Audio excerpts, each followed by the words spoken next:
MCP or CLI? If you're not sure which one to use, here's the difference in under 2 minutes. Let's start with MCP.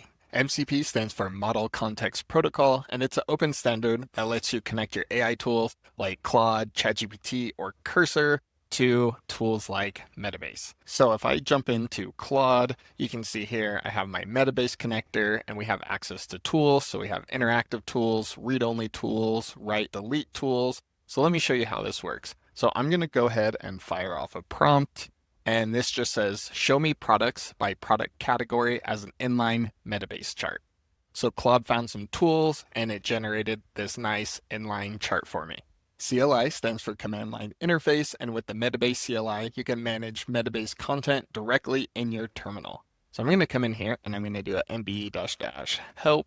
Now I can see the commands that are available. I'm going to do an mbdb list, and this is going to list out my databases. So I can run these commands myself, or you can have an AI coding agent like Claude run them for you. But the part that's really cool is you can even pair this with version control and do agent-driven development. Here's how I like to think about it. If I'm in my AI tool like ChatGPT or Claude, and maybe I just want to explore data, ask questions, maybe generate some inline charts, I'm going to go ahead and reach for the MCP. If I want to write commands in my terminal and manage Metabase content, maybe I want to use version control with agent-driven development, I'm going to reach for the CLI. Hope that helps. Cheers!